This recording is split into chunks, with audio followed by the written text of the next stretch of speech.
আমাদের চ্যানেলে তোমাদের সবাইকে স্বাগত জানাই, তার সাথে সাথে জানাই শুভ সকাল। আশা করি তোমরা সবাই ভালো আছো, আর আমরাও বেশ ভালোই আছি। বেশ আর কি করে বলি বলো, তোমরা তো সমস্ত কিছুই দেখছো, তার মধ্যে দিয়েও মনকে শক্ত করে তোমাদের সামনেই চলে আসলাম। ঘরের সমস্ত কাজকর্ম সেরে সকাল সকাল স্নান করে একটু শ্যাম্পু করে নিয়ে ভাবলাম একটু ধূপকাঠিটা জ্বালিয়ে দিই। তো এই ধূপকাঠি জ্বালাতে জ্বালাতে তোমাদের সঙ্গে আজকের ব্লগটা শুরু করলাম। তোমরা আমার সাথে থাকো, পাশে থাকো, আর দেখতে থাকো আজকের ব্লগটা। আশা করি ভালো লাগবে। দেখো, সকালবেলা আর একটু এই ধূপ ধুনো দিলে না মনটা বেশ ভালো লাগে। তো মনের জোর নিয়ে আজকে সকালটা শুরু হলো। তো তোমরা কিন্তু আমার সাথে থেকো আর পাশে থেকো। এই আর কি তোমাদের সামনে আসলাম।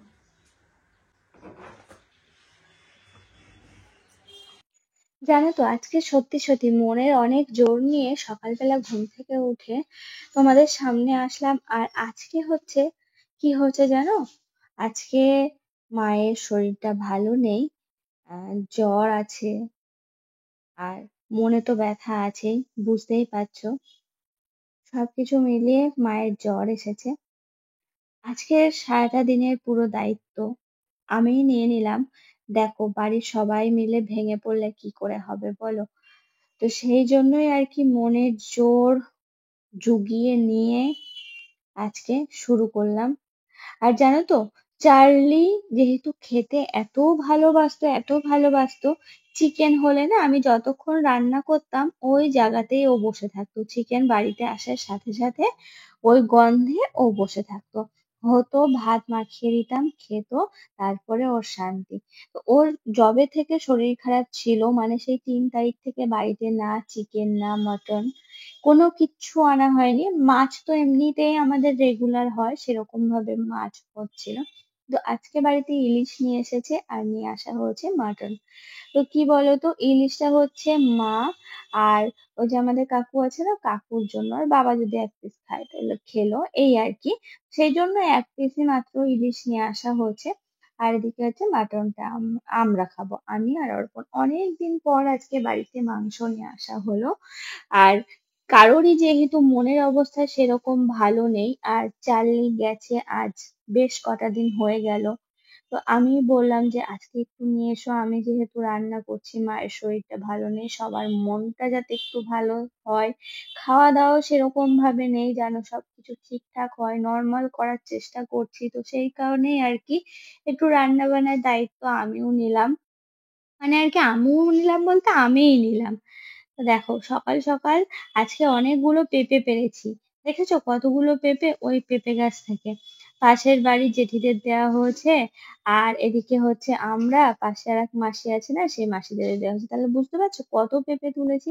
সবজি টবজি কাটা হয়ে গেছে, জায়গাটা পরিষ্কার করে নিচ্ছে। দেখো, মাটনটা শুরু করবো ওদিকে না, সিদ্ধ হয়ে গেছে মাটন। আর একদম হালকা তেলে করছি, কেন জানো? কারণ মাটনের মধ্যে আজকে চর্বির পরিমাণটা বেশি, তো সেই জন্য যেই তেলের উপরে দেব না, কি হবে বলতো, চর্বিগুলো গলতে থাকবে, পুরো উপরে একদম তেল ভেসে উঠবে। সেই জন্য নামে মাত্র তেল দিয়ে পেঁয়াজ টেয়াজ গুলো ভাজছি। জানি তেলের পরিমাণ কম হবে না চর্বি দেওয়ার সাথে সাথে, মানে মাংসটা সিদ্ধ কষানোর সাথে সাথে অনেক তেল বেরিয়ে আসবে। তো চলো, হ্যাঁ, আজকে রান্নাটা শুরু করে দিলাম পেঁয়াজ ভাজা দিয়ে।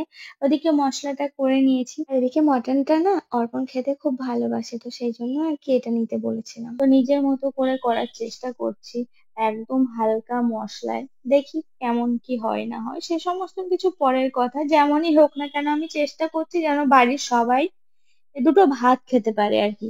সেই কারণে দেখো, দেখতে দেখতে 2 বাজতে 10 বা 10, 5 মিনিট ফাস্ট আছে ঘড়িটা। আর এই সমস্ত কিছু মোটামুটি আমার রান্না বান্না সব কমপ্লিট হয়ে গেছে। এখন এই জায়গাগুলো একটু ক্লিন করার দরকার রয়েছে, তো সেইগুলো আর কি করছে। চালের বস্তা বাবা এনে রেখে দিয়েছে ওখানে, ওরকম ভাবে রয়েছে। আমি আগে হলে টেনে ঘরে নিয়ে যেতাম, কিন্তু এখন একটু ভারী জিনিস কমই তুলছি। কেন বলতো, তোমাদের জন্য, তোমরা তো সবকিছুই জানো বলো। তো সেই জন্যই আর কি, আর তাছাড়া আর কিছু না। দেখো এদিকে কিন্তু মশলাটা কষানো হয়ে গেল, আর ওদিকে মাটনটা আমি সিদ্ধ করেই নিয়েছি আগে নানান রকম মশলা টশলা দিয়ে। তো হ্যাঁ চলো, আশা করি ভালোই লাগবে। দেখো এই সমস্ত কিছু করতে করতে না আমিও ওদিকে মোটামুটি কাজগুলো, হাতের কাছে যে সমস্ত কাজগুলো আছে না সেগুলো সেরে ফেলার চেষ্টা করছি এক এক করে। একা হাতে করছি তো, যাতে সবকিছু ঠিকঠাক ভাবে করে ফেলতে পারি সময়ের মধ্যে, সেই আর কি। তো ওদিকে কষানো হয়ে গেছে প্রায় মাংসটা, তো এদিকে হচ্ছে আমি আবার গরম মশলাটা বাটতে আসলাম। আর তোমরা তো জানোই যে আমি মাংস রান্না করলে গরম মশলাটা বেটে দেওয়ারই চেষ্টা করি। দেখো বসে পড়লাম এখানে, গরম মশলা বাটতে কিন্তু একটা হ্যাপার কাজ, শক্ত হয় তো, একটু টাইমও লাগে। তো আর কি করা যাবে, এটা না দিলে ভালো লাগবে না। তো বললাম না, এটা সেটা করছি, করার মাঝে মাঝে আমি এদিকে রান্নাটাও সেরে ফেলছি আস্তে আস্তে। এই দেখো ঝোল দিয়ে দিয়েছি, মাংসটা প্রায় কমপ্লিট, আর একটু হলেই মোটামুটি হয়ে যাবে। দেখে তো মনে হচ্ছে ভালোই হবে, তো দেখা যাক আর কি, সবাই খাওয়া পর্যন্ত। দেখো শেষে একটু গরম মশলা দিয়ে একটু নাড়াচাড়া করে নিয়ে নামিয়ে নেব। কালারটা দেখে ভালো লাগছে না বলো? দেখো আজকে কিন্তু এই কথাটা জিজ্ঞেস করার কোনো প্রশ্নই আসে না। বাড়িতে মায়ের শরীর খারাপ, ওদিকে চাল দিন নেই, কিন্তু কি করব বলো, সবাইকে ভালো রাখার দায়িত্ব যেহেতু নিয়েছি, তো সেই জন্যই আর কি তোমাদের সঙ্গে শেয়ার করছি। আর দেখো মা সকালবেলা রান্না করতে করতে পুরো অসুস্থ হয়ে যায়, তারপর থেকে রান্না বান্না গুলো আমিই শুরু করি। সকালে এটা সেটা করেছি, মা এখানে রান্না শুরু করেছিল, তো আমি ওই জায়গাটা পর পরিষ্কার করে রাখলাম, তারপরে আসলাম এখানে পরিষ্কার করতে। এক এক করে সমস্ত কিছু পরিষ্কার করে নেবো তাড়াতাড়ি করে, তারপরে নিচেটা মোছা আছে, বারান্দা মোছা আছে, বাসন মাজা আছে। এই সমস্ত কিছু করতে করতে অনেকটা বেলা হয়ে যাবে বুঝতে পারছি।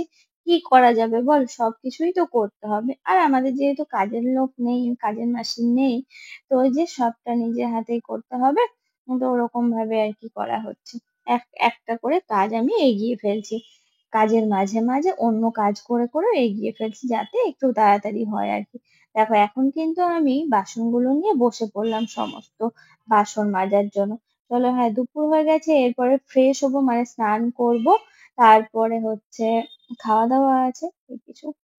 দেখো আমি চলে আসলাম আবার পরবর্তী পার্টি, মানে সন্ধ্যাবেলায়। আজকে সন্ধ্যাবেলা হঠাৎ করে আমার কি মনে হলো একটু তালের বড়া করি, কেন জানো, তালের পাল্প বার করা ছিল কালকে। মায়ের যেহেতু শরীর খারাপ, মা বারবার করে বলছিল তালের পাল্পটা নষ্ট হয়ে না হয়ে যায়, নষ্ট হয়ে না হয়ে যায়। তা ভাবলাম একেবারে নষ্ট হওয়ার থেকে কিছুটা নিয়ে অন্তত কাজে লাগাই, তো সেই জন্য ঝটপট করে আমি তালের বড়া শুরু করে দিলাম। এই ফার্স্ট টাইম আমি নিজে একা পুরো বড়াটা বানাবো। দেখো অন্যবার কেউ হয়তো মেখে দেয় পাল্পটা, তারপরে আমি বড়াগুলো বসাই, কিংবা আমি মেখে দিই কেউ বড়া বসাই, এরকম আর কি। কিন্তু আজকে নিজে হাতে পুরো, তবে বেশি না, অল্প পরিমাণে আর কি করব। আর ওদিকে রুটির আটাটাও কিন্তু মাখা হয়ে গেছে, লেচি করছি আর এদিকে বড়া ভাজছি। জানো তো এক এক করে এই সমস্ত কাজগুলো সারতে সারতে টাইমটা কোথা দিয়ে কত বেজে গেল, যেন দেখতে দেখতে 8:30 প্রায় মনে হয় বাজতে গেল। আমি যদিও ঘড়ি দেখিনি, তবে আমার আইডিয়া যা বলছে তাই হবে। আজকে একটু সন্ধ্যা সন্ধ্যায় নিচে নেমে গেছি, যে তালটা যাতে নষ্ট না হয় সেটার ব্যবস্থা করার জন্যই আর কি। তো এই যে বড়াগুলো ভাজছি, দেখো ভাজা হয়ে গেলে না খাওয়া হয়ে যাবে।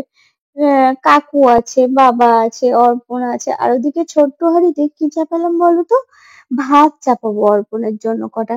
কেন বলতো, ওই যে দুপুরে মাটন রান্না করেছিলাম না, সে মাটনটা আছে, তো মাটন দিয়ে রুটি অতটা মনে হয় না খাবে বলে, সেই জন্য ভাবলাম কটা গরম গরম ভাত চাপিয়ে দিই।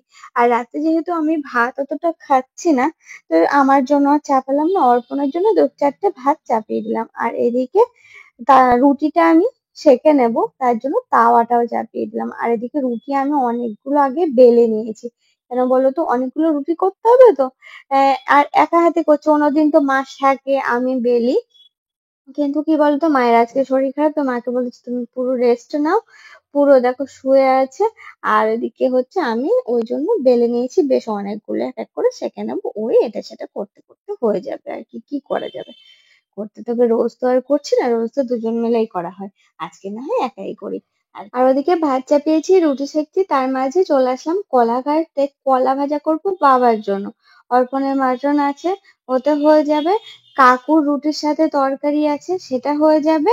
আর মধু কাকুর আর হচ্ছে, ও সরি, মধু কাকুর আর কাকুর জন্য, মধু কাকুর আছে মিষ্টি, কাকু মিষ্টি খায় না, তরকারি আছে, বাবার জন্য কলা ভাজা। এই আর কি চলছে আর কি, দেখো মোটামুটি হয়ে গেল। কাকু ঘর থেকে এখন বাইরে আসলো। বেশি তো বড়া করিনি, তবে অল্প করে কাকু দিতে বললো, অল্প করে কটা বড়া দিলাম।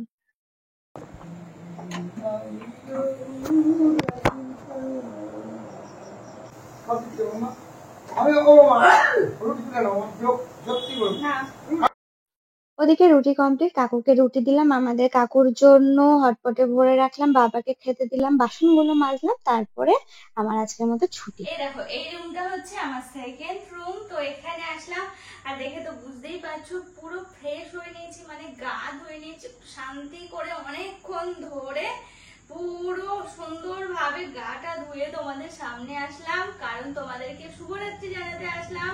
আজকে কি বলতো, একটু সাংঘাতিক পরে মানে খাটাখাটনি পড়ে গেছে, সে ঠিক আছে, কিন্তু কি বলতো সে কষ্টটা লাগেনি। যাই হোক, ঝটপট ঝটপট করে সমস্ত কাজকর্মগুলো সেরে ফেলাম। আর রাত্রেবেলা ভাত করলাম, রুটি করলাম। রুটি বাবা দুটো খেলো, মা রুটি খেলোই না, আজকে মার শরীর খারাপ। বললাম একটা অন্তত খাও, বলছে না আমি মুড়ি খেয়েছি, ওতে ওষুধ খাবো, এই করে করে কিছুতেই খেলো না। তো যাই হোক, মধুকা 3টে খেয়েছে, কাকাকে 12টা রুটি পাঠিয়ে দিয়েছি, আরো রুটি এক্সট্রা রয়েছে অনেকগুলো। অর্পণ শেষ পর্যন্ত কি বলছে জানো, ও বলছে ভাত নাকি খাবেই না। ও যখন বাজারে যায় বারবার করে জিজ্ঞেস করলাম কি খাবে, রুটি না ভাত, রুটি না ভাত, যেহেতু মাটন রয়েছে, বলছে যা ইচ্ছা যা ইচ্ছা। ওই জন্য আমি রুটিও করে রেখেছি ওর জন্য, ভাতও করে রেখেছি। এখন বলছে মুড়ি দিয়ে মাটন খাবে। আমি যা ইচ্ছা করো, আমি সন্ধ্যা থেকে এটা সেটা করলাম তোমাদের জন্য, আর দু একটা করে সবাই খেলে, সবকিছু এক্সট্রা থাকলো। তারপরে ডালের বড়া আজকে খুব করতে ইচ্ছা করছিল, মানে একটু খেতেও ইচ্ছা করছিল আর কি। মনে হলো যে না, মায়ের আজকে করার কথা ছিল, মা পারলো না, তো আমার মনে হলো 2-1 খোলা আমি একটু করে নিই। তো ওই যে করলাম, তো সেটাও খেলাম, বাবা খেলো, আমি খেলাম, মধুকা খেলো, অর্পণ 2-1টা খেলো। আর কালকে খাওয়া হবে কি বলতো, এই সমস্ত জিনিস, বাসি জিনিস বেশি ভালো লাগে। তো চলো, হয় আজকের ব্লগটা এই পর্যন্ত রাখছি। সবাই ভালো থেকো, সুস্থ থেকো এবং সাবধানে থেকো। আজকের মতো নমস্কার জানিয়ে ব্লগটা শেষ করছি।